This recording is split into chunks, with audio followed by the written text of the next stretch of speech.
بسم اللہ الرحمن الرحیم۔ السلام علیکم۔ پروگرام المرشد اور میں ہوں منور عتیق۔ ناظرین محترم، پاکستان کی جو صورتحال ہے اور پاکستان کے جو حالات ہیں، اور پھر ہم اگر دیکھتے ہیں کہ پوری دنیا میں جو اسلام کے حوالے سے باتیں ہوتی ہیں وہ کہاں تک ان میں سچائی ہے، اور اسلام جو ہے وہ بیسیکلی کیا ہے، اور اسلام آگے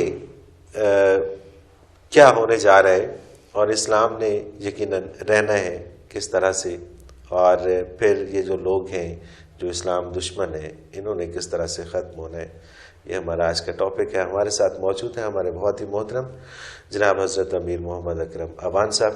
آپ سلسلہ نقشبندیہ اویسیہ کے شیخ ہیں، مترجم قرآن ہیں، مفسر قرآن ہیں، شاعر ہیں، ادیب ہیں۔ بہت شکریہ حضرت صاحب، آپ نے وقت دیا۔ حضرت صاحب، بات ہوا کرتی تھی جب آپ کی ایک موومنٹ چل رہی تھی صوفی سسٹم کے حوالے سے، تو اس میں ان تقاریر میں آپ ایک بات کرتے تھے غزوۃ الہند کے حوالے سے۔ وہ کیا ہے غزوۃ الہند؟ غزوۃ الہند کی خبر نبی کریم صلی اللہ تعالی علیہ وآلہ وسلم نے دی۔ اصدق الصادقین صلی اللہ علیہ وسلم نے نسائی شریف کتاب الجہاد میں وہ حدیث موجود ہے کہ آپ صلی اللہ علیہ وسلم نے فرمایا کہ غزوۃ الہند ہوگا، اور آپ صلی اللہ علیہ وسلم نے ہند کا لفظ استعمال فرمایا، یعنی الہند تو بر صغیر کو کہتے ہیں۔ جی اس وقت جب اچھا اس وقت بھی پاکستان اور جب بھارت اکٹھا تھا، بر صغیر تھا، تو ہند کے نام سے جانا جاتا تھا۔ ہندوستان تو 1400 سال پہلے بھی ہندوستان تو اس وقت بھی تھا نہیں، ٹھیک ہے۔ تو عرب میں تجارت کی غرض سے جو لوگ باہر سے جاتے تھے ان میں ہند کے لوگ بھی ہوتے تھے اور چین تک کے لوگ بھی ہوتے تھے۔ بہت بڑی تجارتی منڈیاں ہوتی تھیں، اور ایک منڈی پچھلے دنوں دریافت بھی ہوئی عرب کے مشرقی ساحل پہ، زیر زمین جو چلے گئی تھی، دب گئی، برباد ہو گئی، پرانے شہر کھنڈر جو تھے اس میں۔ تو نبی صلی اللہ علیہ وسلم نے فرمایا تھا کہ ایک زمانے میں جب اسلام بہت کمزور ہو جائے گا تو جو تحریک چلے گی اس کو ایک جہاد برپا ہوگا بر صغیر میں، الہند میں، اور وہاں اسلام غلبہ پائے گا تو اس سے پھر وہ دنیا میں پھیلے گا۔ اور اس کے بارے جو حضور صلی اللہ علیہ وسلم نے فرمایا، دو باتیں قابل غور ہیں۔ ایک تو غزوہ فرمایا آپ نے، جی، اور غزوہ وہ ہوتا ہے جس میں حضور نبی کریم علیہ السلام بنفس نفسی، بالکل ٹھیک، جس میں آپ نے کسی اور کو کمانڈر بنا کے بھیجا، وہ جہاد آپ کے عہد مبارک میں ہوا، اسے سریہ کہتے ہیں۔ سریہ سے مطلب یہ ہے کہ جہاد حضور کے حکم سے ہوا، لیکن اس میں موقع پر کمان آپ کے پاس نہیں تھی، آپ تشریف نہیں لے گئے تھے۔ غزوہ وہ جہاد ہیں جن میں حضور بنفس نفیس تشریف لے گئے اور کمان آپ کے دستے شفقت میں تھی، آپ کے آس پاس میں تھی۔ یہ سوال ایک دفعہ علماء کی ایک محفل میں لاہور بھی ہوا تھا۔ ڈاکٹر اسرار احمد اللہ ان کی مغفرت فرمائے، وصال فرما گئے، تو انہوں نے یہ سوال کسی صحافی نے کیا تھا کہ اس کو غزوۃ الہند حضور نے کیوں فرمایا، تو ڈاکٹر صاحب نے جواب دیا تھا کہ رسماً فرما دیا آپ نے، کیونکہ جنگ کو غزوہ بھی کہتے ہیں۔ تو میری باری آئی تو میں نے عرض کیا کہ اللہ کا رسول رسماً نہیں فرماتے، جو کچھ حضور کے لب مبارک سے نکلتا ہے وہ ارشاد الہی ہوتا ہے، اور وہ حقیقت ہوتی ہے، وہ رسم نہیں ہوتی۔ تو غزوہ سے میں یہ سمجھا کہ حضور کی توجہ اس عہد کا جو بھی مجاہد ہوگا یا جو بھی جرنیل ہوگا یا جو بھی کمانڈر ہوگا اس جہاد کا، اس پر اتنی ہوگی جیسے خود حضور بنفس نفیس اس کے ساتھ کھڑے ہوں۔ اس لیے یعنی کہ یہ جو سلسلہ ہے، جو فیوز و برکات کا ایک سلسلہ چلتا آ رہا ہے، اس سلسلے کا کوئی شیخ یا کوئی اللہ جانے جو بھی ہوگا تو کوئی درد دل رکھنے والا مسلمان ہی نا، اس سلسلے سے ہو یا کسی اور سلسلے سے ہو یا کسی نسبت سے نہ ہو، لیکن ہوگا تو کوئی صاحب درد مسلمان ہی نا جو اس کے لیے بیڑا اٹھائے گا۔ تو حضور صلی اللہ علیہ وسلم کی شفقت اس پر اس قدر ہوگی، اتنی مہربانی، اتنی توجہ ہوگی، گویا خود حضور اس کے ساتھ ہیں، اس لیے غزوہ کہا گیا۔ دوسرے الہند کا لفظ استعمال، اس کا مطلب ہے کہ یہ غزوہ پورے ہند کو اسلامی ریاست بنا دے گا۔ تو یہ جو ہندوستان والے ہم پہ چڑھ دوڑتے ہیں آئے دن، اور کوئی بھی وہاں پہ ان کے اپنے ہاتھ سے کوئی کام ہوتا ہے تو الزام پاکستان پہ دھر دیتے ہیں، تو وہ شاید اس سے واقف نہیں ہے۔ میرے بھائی، ایک نظام ہے قدرت کا، ہر جسم میں ایک قوت مدافعت ہوتی ہے، وہ آنے والی بلاؤں، مصیبتوں، گرمی سردی کا باڈی خود دفاع کرتی رہتی ہے۔ بہت سے امراض جو ہیں انہیں یہ خود ریکور کر لیتی ہے۔ جب قوت دفاع کمزور ہو جائے تو کوئی بیماری سڑک سے گزر رہی ہو تو اس کے جراثیم بھی چمٹ جاتے ہیں۔ بالکل ایسے ہی ہے۔ تو ہمارا حال وہ ہے کہ ہم مرد ناتواں ہیں، تو جہاں سے کوئی طوفان اٹھتا ہے وہ ہمارے گھر کو دیکھتا ہے کہ یار یہ کمزور ہے، اسے دبا لو۔ اللہ جب ہمیں قوت دے گا تو وہ قوت دفاع، اب دیکھیں نا، اسلام میں آپ کو سکھانا چاہتا ہوں تو تب میں سکھا پاؤں گا کہ مجھے خود سارا آتا ہو۔ مجھے آتا نہ ہو تو میں آپ کو کیا سکھاؤں گا؟ بالکل ایسے ہی ہے۔ ابھی جو صورتحال ہے، پاکستان کے اندرونی جو معاملات ہیں، اور پھر پاکستان پر جو بیرونی پریشرز ہیں، اور پھر انڈیا کے ساتھ جو تعلقات ہیں ہمارے، اور جس طرح سے آئے روز وہ خلاف ورزیاں ہوتی ہیں لائن آف کنٹرول کی، صورتحال بنتی جا رہی ہے کہ میرے بھائی پاکستان پر کوئی بیرونی پریشر نہیں ہے، یہ اپنے اندر کے حالات سے خوفزدہ اندر کی کمزوریاں ہیں، پاکستان کے اندر کی کمزوریاں ہیں۔ ہمارا جو طبقہ صاحب اقتدار و اختیار ہوتا ہے وہ خود کو کوئی الگ سی مخلوق سمجھ کے اپنے ایک الگ جہان میں جیتا ہے، وہ محسوس ہی نہیں کرتا کہ نیچے کیا ہو رہا ہے۔ اور آپ حیران ہوں گے، کیونکہ میری ان لوگوں سے بھی ملاقات رہتی ہے، آمد و رفت رہتی ہے، تو میں نے ایک دفعہ ایک جنرل سے کہا کہ میں نے کہا یار یہ قتل و غارت بڑی بڑھ رہی ہے، اب اس کا کیا علاج ہو؟ تو وہ کہنے لگا جی یہ کوئی نہیں، میں فلاں ملک میں گیا تھا تو فلاں ایریے میں ہم ٹھہرے تھے، وہ پاش ایریا، وہاں امن امان تھا، دوسری طرف جو عوام کا ایریا تھا وہاں روز 2-4 قتل ہو جاتے تھے، یہ عام لوگ جو یہ کرتے رہتے ہیں، یہ کوئی بڑی بات ہے؟ یعنی یہ آپ کے اعلیٰ طبقے کا وے آف تھنکنگ ہے۔ وہ کہتے ہیں یہ کیڑے مکوڑے ہیں، یہ ایک دوسرے کو کاٹتے رہتے ہیں، دفع کرو، کوئی نہیں۔ آپ کے پوش ایریے میں تو کوئی کسی کو قتل نہیں نہ کر رہا۔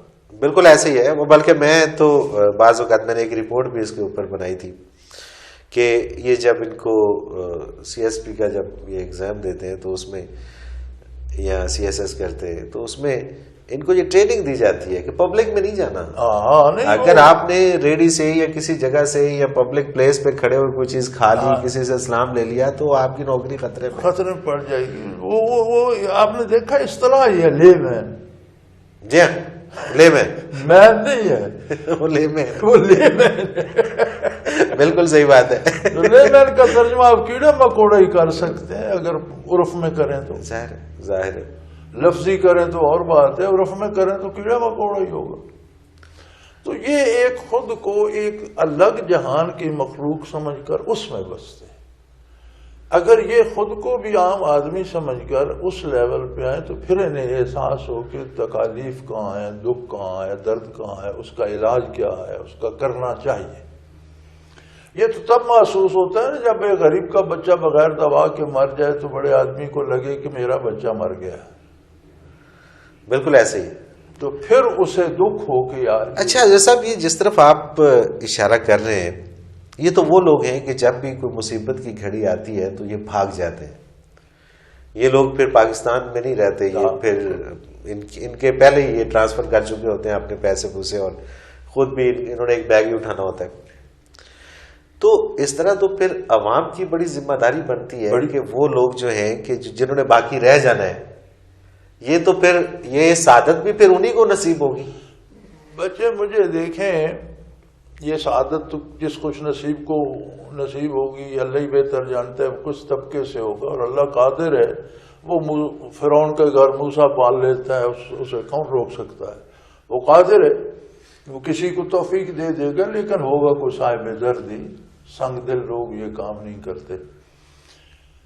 حقیقت یہ ہے کہ جب تک یہ ہمارا ذہن صاف نہ ہو کہ ہم بھی انسان ہیں، ہم بھی کھانے سونے پینے کے محتاج ہیں، ہم کوئی فرشتے نہیں بن گئے یا کوئی مافوق الفطرت مخلوق نہیں بن گئی، اور اللہ نے جن لوگوں کی ہمیں ذمہ داری دی ہے، ہمارا پہلا کام اپنے آپ کو موٹا کرنا نہیں ہے بلکہ ان کی دیکھ بھال کرنا ہم پر مقدم ہے۔ اور اگر یہ سوچا جائے گی یہ تو بیوقوف ہے یار، 5 سال بعد پھر انہیں نعرہ لگا کر پیچھے لگا لیں گے اور کوئی نہیں، پھر بن جائیں گے۔ اور یہ ویسے ان کی سوچ کسی حد تک ٹھیک ہے کہ ہوتا ہے ایسے ہی ہے، ہوتا ہے صحیح ہے کہ 5 سال کے بعد پھر وہ نعرے لگاتے ہیں اور پھر ان کے ساتھ دیکھ لینا۔ میں ابھی آپ ادھر یہ سیٹ بنا رہے تھے، میرے پاس کو فوجی افسر بیٹھے تھے، آپ ادھر آئے تو آپ کے بعد وہ آ گئے، تو یہی بات چل پڑی، وہ یہ ہو رہا ہے، مطالبہ ہو رہے ہیں، مذاکرات ہو رہے ہیں، کہ یہ سارا مذاق ہے۔ سیدھا سا اصول ہے قرآن کریم کا کہ اگر 2 طبقوں میں جھگڑا، 2 مسلمان گروپوں میں جھگڑا ہو جائے، فاصلحوا بین اخویکم، یعنی دونوں آپ کے بھائی ہیں، مسلمان ہیں، ان میں صلح کرو۔ لیکن ان میں سے اگر کوئی صلح پہ نہیں آتا اور زیادتی کرتا ہے تو اس کے ساتھ جہاد کرو تاکہ کہ وہ توبہ کرے۔ تو میں نے کہا یار یہ مذاکرات بنیاد ہے، لیکن اب یہ مذاکرات کیا ہے کہ بھائی آدمی ذبح کر دو، یہ تو کوئی کافر بھی قیدیوں کے ساتھ ایسا نہیں کرتا۔ بالکل ایسے ہی۔ اور یہ تو علاج یہ ہے کہ اب ان کے خلاف جہاد کو توبہ کرے تو انہیں ساتھ لے لو۔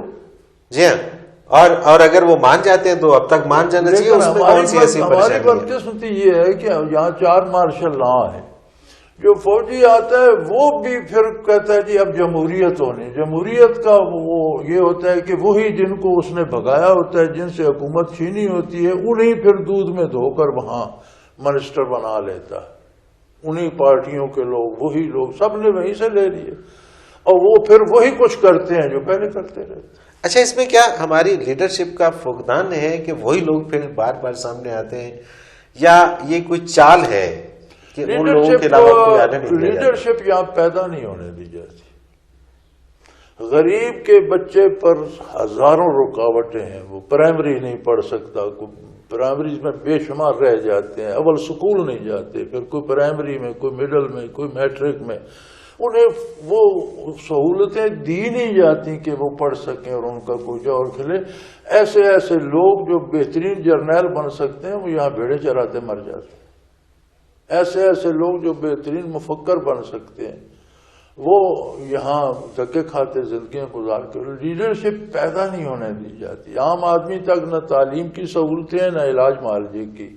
تو جب بچے پڑھیں گے ہی نہیں، جانیں گے، پھر نصاب تعلیم ایسا ہے وہ ٹوٹلی کنفیوز، اس میں کوئی سمجھ ہی نہیں آتی کہ کہاں سے کون کیا پڑھ رہا ہے، کون کیا پڑھ رہا ہے۔ وہ آپ کی مشین کترے کی لگی ہوئی ہے، اب اس میں سے آپ کوئی چیز بنا کر نہیں، جو چیز اچھی چیز بھی ڈالیں گے تو کترا ہی نکلے گا نا۔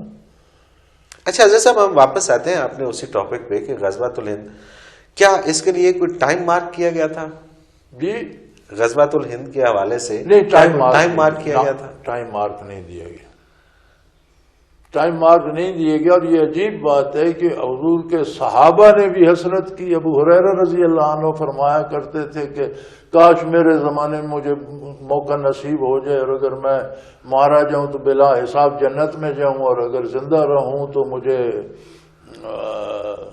ابو ہریرہ غازی کہا جائے۔ تو اس زمانے میں حسرت کرتے تھے۔ کتنے لوگ عرب سے ہجرت کر کے جہاں برِ صغیر میں آئے اور ان کی وجہ سے مزید اسلام پھیلا، لیکن وہ آئے اس امید پہ تھے کہ غزوۃ الہند ہوگا، ہم اس میں شامل ہوں گے، کیونکہ وقت کی تو یہ تعین نہیں تھی۔ اور کتنے لوگ اب یہ حسرت لیے دنیا سے جا رہے ہیں جو دعائیں کرتے تھے کہ اللہ غزوۃ الہند میں شرکت کی سعادت نصیب فرما۔ میں بے شمار لوگوں کو جانتا ہوں جو اس درد کے ساتھ دنیا سے اٹھ گئے، اور میں یہ سمجھتا ہوں کہ اللہ انہیں اس کا بہتر اجر دے گا، اور انہیں کوئی نہ کوئی ثمرہ غزوۃ الہند سے بھی مل ہی جائے گا۔ زندگی تو اللہ کے ہاتھ میں تھی، لیکن ان کے دل میں درد تو تھا۔ اچھا حضرت صاحب، بہت ساری چیزیں ایسی ہوتی ہیں کہ جس کو مصلحت کے تحت ایک سائڈ پہ رکھ دیا جاتا ہے۔ یہ جو احادیث مبارکہ ہے اس کو بھی کسی مصلحت کے تحت بیان نہیں کیا جاتا؟ اصل بات یہ ہے جی کہ کمزوری ہمارے ہر عضو میں ہے. قوم کے اعضاء ہوتے ہیں، سیاستدان بھی، حکمران بھی، اپوزیشن بھی، استاد بھی، علماء بھی، مشائخ بھی، یہ سارے قوم کے اعضاء ہیں. اعضاء رئیسہ جسے باڈی کے ہوتے ہیں، اسی طرح قوم کے اعضاء رئیسہ ہوتے ہیں. تو کمزوری برخوردار ہر طرف آ گئی ہے. علماء میں بھی اب وہ جرأت رندانہ نہیں ہے، اور مشائخ میں تو میرے خیال میں بہت ہی کم کوئی خوش نصیب رہ گئے ہوں. ہر کوئی اپنی وقت گزارنے اور موج میلے میں پڑا ہوا ہے. پیسے آ گئے، گاڑیاں آ گئیں، حکومت نے پوچھ لیا کوئی ممبر. آپ دیکھ لیں اب جو ہمارے پیر خانے ہیں وہ بھی کوشش کر رہے ہیں کہ ہم اسمبلی میں پہنچ جائیں، اور علماء کا بھی یہی زور ہے کہ ہمیں اسلام. جی ہاں، بہت ساری اسلامی تنظیمیں بنتی ہیں، الٹیمیٹلی پتہ چلتا ہے کہ جی وہ ان کا مقصد جو ہے وہ صرف اسمبلی میں پہنچے. حضرت صاحب اس پہ مزید گفتگو ہماری جاری ہے. ناظرین محترم، ایک مختصر سا کمرشل بریک، اس کے بعد حاضر ہوتے ہیں.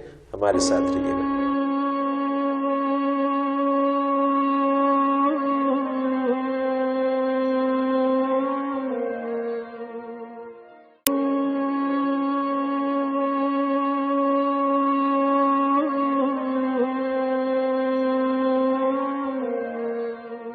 پروگرام میں ایک بار پھر خوش آمدید. ناظرین، بات کر رہے ہیں ہم غزوات الہند کے حوالے سے، اور ہمارے ساتھ ہیں ہمارے بہت ہی محترم امیر محمد اکرم اوان صاحب.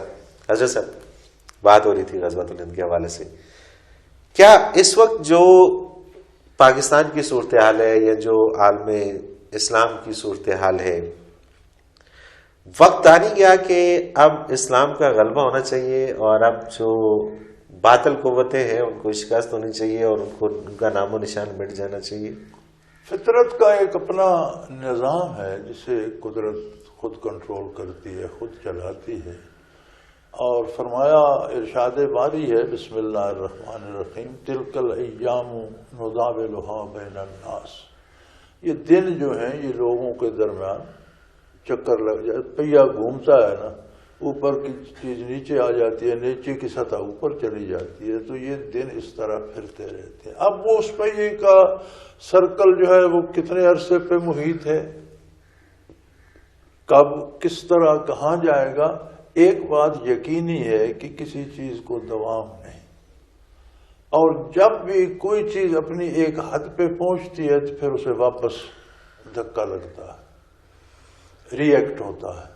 یہ آپ کے سارے انجن جو ہیں یہ اسی پہ چلتے ہیں کہ جب وہ پسٹن کا پریشر ایک جگہ جاتا ہے تو دھماکہ ہو جاتا ہے، پورے پسٹن کو پورا واپس جانا پڑتا ہے. بالکل ایسے ہی. تو حالات بھی اسی طرح ہوتے ہیں. اب آپ کو ہم اسلامی سوچ والے، اسلام پر عمل کرنے والے، اسلامی ذہن رکھنے والے دبتے ہوئے نظر آ رہے ہیں، لیکن یہ پریشر ایک جگہ پہ جا کے بلاسٹ کرے گا. اس بلاسٹ کا نام غزوۃ الہند ہو، اور یہ بلاسٹ اب ہونے والا نہیں. اللہ بہتر جانے جی. اب یہ تو اس کے پاس ہے کہ وہ کتنا پریشر بن چکا ہے، کتنا اور بنے گا یا ہوگا، یہ تو اللہ کریم کو معلوم ہے. کیا جو لوگ اس یقیناً یہ تو ایک بہت بڑی سعادت کی بات ہوگی، لیکن حضور نبی کریم علیہ الصلوۃ والسلام نے ان لوگوں کے بارے میں کیا اجر کی نوید سنائی؟ آپ صلی اللہ علیہ وسلم نے فرمایا کہ جو لوگ غزوۃ الہند میں شرکت کریں گے وہ بلا حساب جنت میں جائیں، ان سے حساب نہیں لیا جائے گا. وہ خواہ غازی ہوں، خواہ وہ شہید ہوں، جی جو شریک ہوں گے اس میں، جو شریک ہو جائیں گے، جو بھی شریک ہوں گے. شہید ہو گئے تو پھر اور مرتبہ بڑھ گیا، نہ بھی شہید ہوئے تو جو بھی غزوۃ الہند میں شریک ہوں گے، یہ ایک آخری زمانے میں ایسی جماعت ہوگی جو بلا حساب جنت میں جائے. سبحان اللہ. اچھا حضرت صاحب، ایک سوال یہ شہادت سے میرے ذہن میں آیا. ایک ہوتے ہیں وہ لوگ جو محاذ پہ لڑ رہے ہوتے ہیں، اور ایک وہ ہوتے ہیں کہ جو پیچھے ان کو سپلائی دے رہے ہوتے ہیں. میڈیکل سٹاف ہوتا ہے، ٹرانسپورٹیشن والا ہوتا ہے، کھانا پہنچانے والا ہوتا ہے. کچھ لوگ ان کے بھی پیچھے ہوتے ہیں جو ان کے گھر والے ہوتے ہیں، یا جو ان کے باقی لوگ ان کے لیے دعائیں کر رہے ہوتے ہیں، یا ان کے لیے کسی بھی طرح سے ہیلپ آؤٹ انہیں کر رہے ہوتے ہیں. خدا نخواستہ کہ وہاں سے کوئی ایسی گولہ آتا ہے، کوئی ایسا بم گرتا ہے کہ جس میں وہ لوگ کہ جو سارے کے سارے اس جگہ پہ، ایک تو وہ ہے جو فرنٹ پہ، ایک جو ان کے پیچھے ہیں یا جو گھر میں بیٹھے ہیں، وہ بھی شہید کہلائیں گے؟ بیٹا بات یہ ہے کہ جو لوگ ان کے کچھ نہیں لگتے لیکن دلی طور پر ان کے ساتھ ہیں کہ اللہ انہیں فتح دے، اور وہ دل میں درد رکھتے ہیں کہ یہ جہاد ہے اور اللہ ان کی مدد کرے، اگر وہ مارے جائیں وہ بھی شہید ہے۔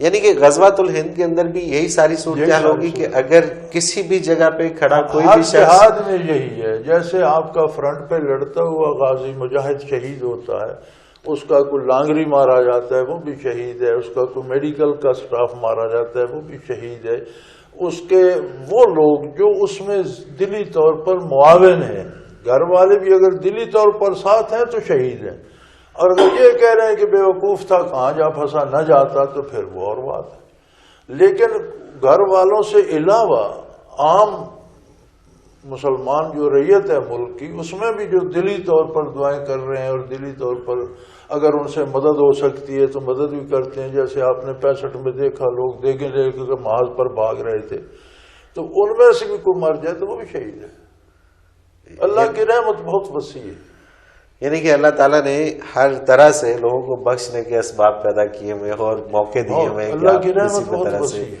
بہت وسیع۔ حضرت صاحب کوئی صورت نظر آتی ہے کہ پاکستان کے جو موجودہ حکمران ہیں یہ کوئی ایسا کارنامہ سر انجام کر جائیں؟ خواہش بھی کر سکتے ہیں ہم، اور خواہش ہے بھی، دعا بھی کر سکتے ہیں کہ اللہ انہیں توفیق دے، باقی حالات تو اس بات کی شہادت نہیں دیتے۔ ہماری خواہش اپنی جگہ، اللہ قادر ہے، توفیق دے دے تو چھوٹے چھوٹے بندے بڑا کام کر جاتے ہیں، اور یہ تو بہت بڑے بڑے لوگ۔ اچھا، پچھلے پروگرام میں ہم نے اسلام آباد کنونشن سینٹر میں ایک علماء کنونشن ہوا تھا، تو اس میں آپ کی سپیچ دکھائی تھی، اس میں جو ایک بات آپ نے فرمائی کہ نواز شریف صاحب کو مخاطب کرتے ہوئے کہ اللہ تعالیٰ یہ سعادت اگر آپ کو دے دے تو بڑی بات ہے، ورنہ اسلام کا نفاذ تو ہونا ہی ہے، اور وہ کسی کے ہاتھ سے بھی ہو سکتا ہے۔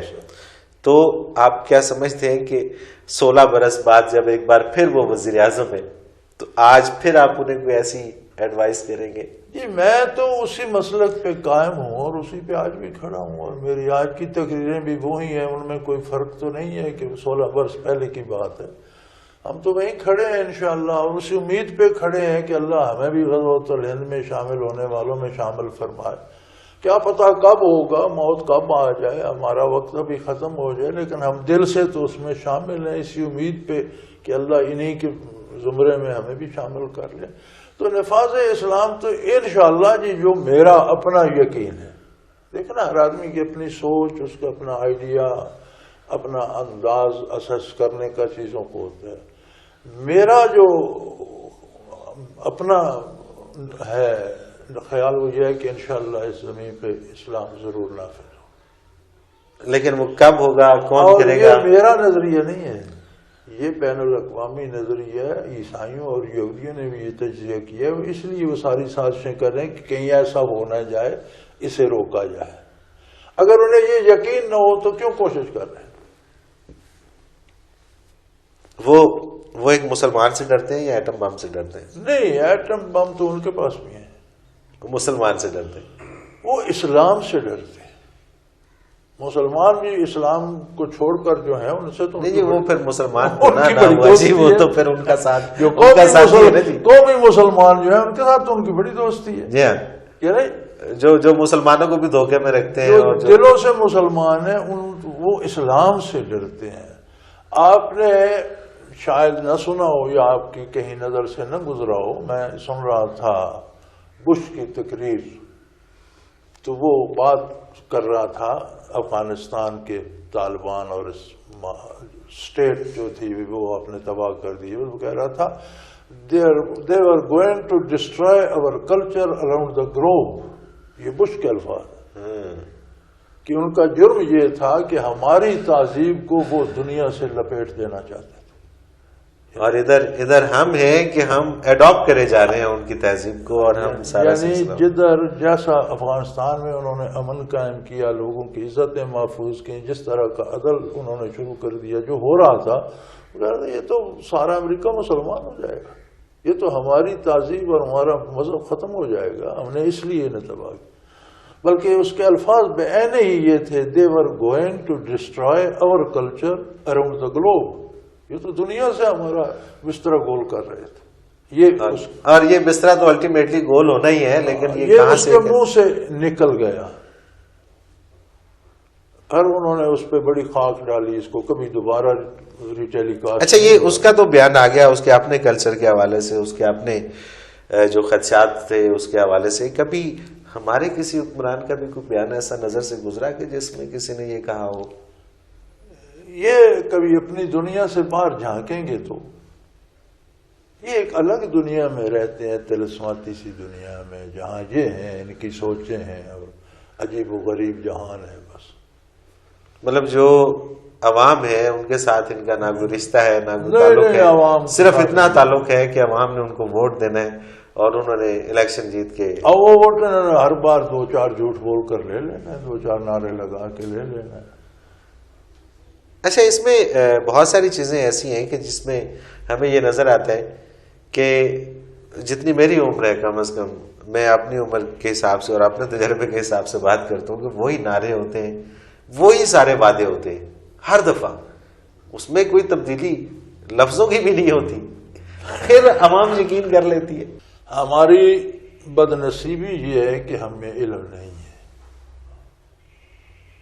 جب علم نہ ہو تو ارد گرد کی دنیا نظر نہیں آتی. دنیا آنکھوں سے نہیں دکھتی، دنیا جاننے سے دکھتی. آنکھوں سے تو ہر چمکدار چیز کو شاید آپ بہت اچھا سمجھ لیں، سانپ بھی بڑا خوبصورت ہوتا ہے. ہر چیز کی حقیقت محض آنکھوں سے معلوم نہیں ہوتی جب تک علم نہ ہو، نالج نہ ہو، معلومات نہ ہو. ہماری پاس نالج نہیں ہے، علم نہیں ہے. نہ بڑی مصیبت یہ ہے کہ ہم نہ دین پڑھتے ہیں نہ دنیاوی علوم پڑھتے ہیں، حالانکہ دونوں ضروری ہیں. نبی کریم صلی اللہ علیہ وسلم نے علم کی تعریف ہی یہ کی ہے کہ دین اور دنیا کے علوم ملا کر اسے علم کہتے ہیں. تو یہ ضروری ہے. لیکن جب تعلیم کی کمی ہوگی تو پھر سوچ اتنی محدود ہو جاتی ہے کہ میں نے یہاں عام آدمیوں کا جو میرا اندازہ ہے، پبلک سے جو میں نے سمجھا ہے، وہ یہ ہے کہ ایک آدمی کے جتنی 3 پشتیں یا 4 پشتیں وہ جانتے ہیں ان میں سے کوئی تھانے نہیں ہے. لیکن ووٹ دیتے وقت وہ سوچے گا اگر مجھے کل تھانے جانا پڑ گیا تو میری سفارش کون کرے گا؟ یہ بندہ تو بڑا شریف ہے، یہ تو میرے لیے جھوٹ نہیں بولے گا، یہ تو میری جگہ رشوت نہیں دے گا، یہ غلط سفارش نہیں، یہ بڑا گنڈا ہے، اس کو دو، یہ تھانے کا کام کرے گا. یعنی یہ اب یار تیری 3، حالانکہ وہ یہ نہیں سوچ رہا ہوتا کہ تھانے اس گنڈے کی وجہ سے ہی جانا پڑے گا اس کو ووٹ. اور 3 پشتیں تیری تھانے نہیں گئی، تجھے تھانے کیوں جانا ہے؟ حضرت صاحب کبھی چونکہ آپ کا یہ سوچ جب ہوگی تو پھر نظر انتخاب ہی نہیں پر جائے گی. یہ وہ بیسک سوچ ہے جسے شاید کوئی مفکر سمجھنے کی کوشش نہیں کرتا. کیونکہ یہ تو جب عام لوگوں میں آپ زمین پہ بیٹھ کے بات کرتے ہیں، ان کے ساتھ دال روٹی کھاتے ہیں، ان کے ساتھ کھلی گپ شپ ہوتی ہے تو یہ باتیں سمجھ آتی ہیں. حضرت صاحب ایک آخری سوال کروں گا کہ ماشاءاللہ سے علم بھی ہے آپ کے پاس، استعداد بھی ہے، حالات و واقعات سے پوری طرح سے باخبر بھی ہے. کبھی یہ خیال آیا کہ پاکستان میں حقیقی تبدیلی کے لیے عملی طور پر کوششیں کی جائیں اور یہ جو پورا نظام ہے اس کو چینج کر کے کوئی ایک ایسا نظام دیا جائے کہ جس میں ہر غریب آدمی کو روزگار بھی مل سکے اور روٹی بھی مل سکے؟ ہم عتیق صاحب اسی شعبے میں لگے ہوئے ہیں اور ہماری عمر اسی میں بسر ہو رہی ہے. الحمدللہ ہم یہ کوشش کر رہے ہیں کہ ہر بندے کو براہ راست اللہ سے واقف کیا جائے. اللہ کی ذات اور اللہ کے نبی سے اس کا ذاتی، اس کا اپنا نالج اتنا بڑھ جائے کہ وہ خود ان ہستیوں سے واقف ہو کر ان پر مر مٹنا چاہے. پھر وہ سارا اسلام بھی سیکھے گا. اور میرا خیال ہے کہ پھر وہ وقت ہوگا کہ جب وہ بلاسٹ کرے گا اور وہ پھر جب یہ لوگ، یہ جاننے والے لوگ جب کی پوائنٹ پہ جائیں گے تو پھر یہ فیصلے کریں، پھر یہ فیصلے ہوں گے اور پھر انشاءاللہ تعالی وہ ایک پرامن انقلاب آ کے رہے گا اور پاکستان کے حالات ضرور سدھریں گے. اور شاید یہی وہ لوگ ہوں گے کہ جن کے حصے میں غزوات الہند کی سعادت بھی آئے گی۔ ناظرین محترم، آپ نے گفتگو سنی اور یقیناً آج کی بھی گفتگو سیر حاصل گفتگو، اور اس میں ایک نئی چیز کا آپ کو یقیناً علم ہوا ہوگا۔ حضرت صاحب بہت شکریہ، آپ نے ہمیں وقت دیا۔ ناظرین محترم، پروگرام کا وقت اپنے اختتام کو پہنچا، منور عتیق کو اجازت دیجیے۔ اللہ